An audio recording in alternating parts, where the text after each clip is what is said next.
యాదాద్రి భువనగిరి జిల్లా చౌటుప్పల్ మండలం మసీద్గూడెంలో ప్రజాపాలన రేషన్ కార్డులు, ఇందిరమ్మ ఇండ్లు, ఇందిరమ్మ ఆత్మీయ భరోసా, రైతు భరోసా లబ్ధిదారులకు మంజూరు ఉత్తర్వుల పంపిణీ కార్యక్రమంలో పాల్గొని లబ్ధిదారులకు మంజూరు పత్రాలను పంపిణీ చేసిన గౌరవ మునుగోడు శాసనసభ్యులు శ్రీ కోమటిరెడ్డి రాజగోపాల్ రెడ్డి.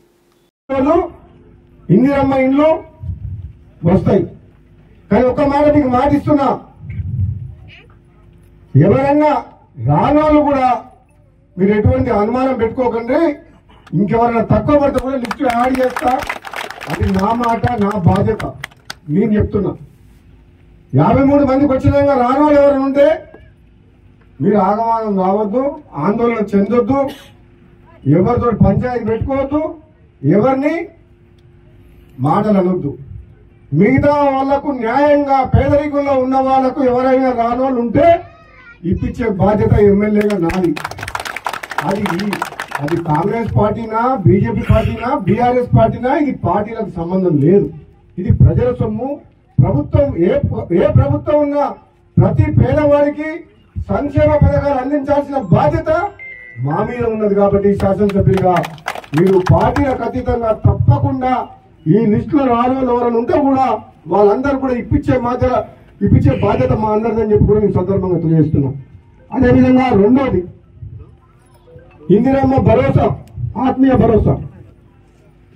ఎన్నికలప్పుడు చెప్పినాం, నిరుపేద కుటుంబాలు, రెక్కాడితే డొక్కాడిన కుటుంబాలు, ఆస్తులు అంతస్తులు భూములు లేని వాళ్ళు ఎంతో మంది ఉన్నారు. అటువంటి వాళ్ళకు కూడా మరి భూములు ఉన్న వాళ్ళకు రైతు భరోసా, రైతు బంధిస్తున్నాం. కానీ అటువంటి పేదలకు కూడా ఆదుకోవాలనే లక్ష్యంతో ఎన్నికల సందర్భంగా ఇచ్చిన హామీలో భాగంగా రైతు ఆత్మీయ భరోసా అంటే ఇందిరమ్మ ఆత్మీయ భరోసా అంటే మహిళలకు ఒక్కొక్కరికి సంవత్సరానికి 12,000. మరి అది కూడా దానికి కొత్త రూల్ పెట్టి ఇది ఎక్కడికి వెళ్ళి వచ్చిందో తెలియదు నాకు ఆ రూలు.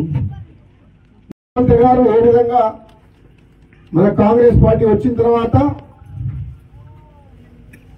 బడుగు బలహీన వర్గాలకు, పేదలకు న్యాయం చేయాలన్న లక్ష్యంతో ఏదైతే ఎన్నికల సందర్భంగా ఇచ్చిన హామీలని ఒక్కొక్కటిగా నెరవేరుస్తూ ముందుకు వస్తున్నాం మీ ఆశీర్వాదంతో అని చెప్పిండ్రు. అదేవిధంగా మన ఆర్డీఓ గారు కూడా మీకు 4 పథకాల గురించి చెప్పడం జరిగింది. మొట్టమొదటిగా గతంలో ప్రభుత్వం కూడా పేదలకు ఇల్లు కట్టిస్తామని చెప్పిండ్రు, 2 బెడ్రూమ్ల ఇల్లు కట్టిస్తామని చెప్పిండ్రు. 10 ఏళ్ల పాలనలో నిజంగా చెప్పాలంటే తెలంగాణలో ఎండకు ఎండి వానకు తడిసి నిరుపేదలు గుడిసెల్లో ఉండి ఇల్లు లేని వాళ్లకు మాత్రం న్యాయం జరగలేదు. కానీ ఈ ప్రభుత్వం మొట్టమొదటిగా ఇందిరమ్మ ఇల్లు కట్టిస్తామని చెప్పి ముందుకు వచ్చింది. అందులో భాగంగానే మసీదుగూడెం గ్రామంలో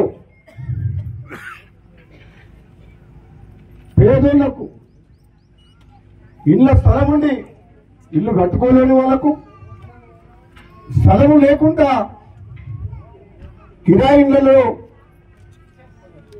ఎక్కడో గుడిసె వేసుకొని ఉండే వాళ్ళకు కూడా ఇల్లు కట్టియాలనే లక్ష్యంతో ముందుకు పోతుంది.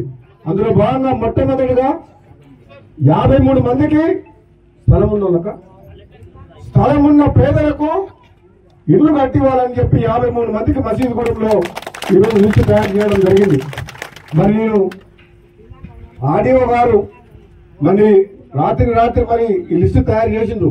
మసీదుగూడెం అని నేను సాయంత్రమే చెప్పినాం, ఏదో ఒక ఊర్లో మొదలు పెట్టాలని ప్రభుత్వం నుంచి ఆదేశాలు వచ్చినాయి.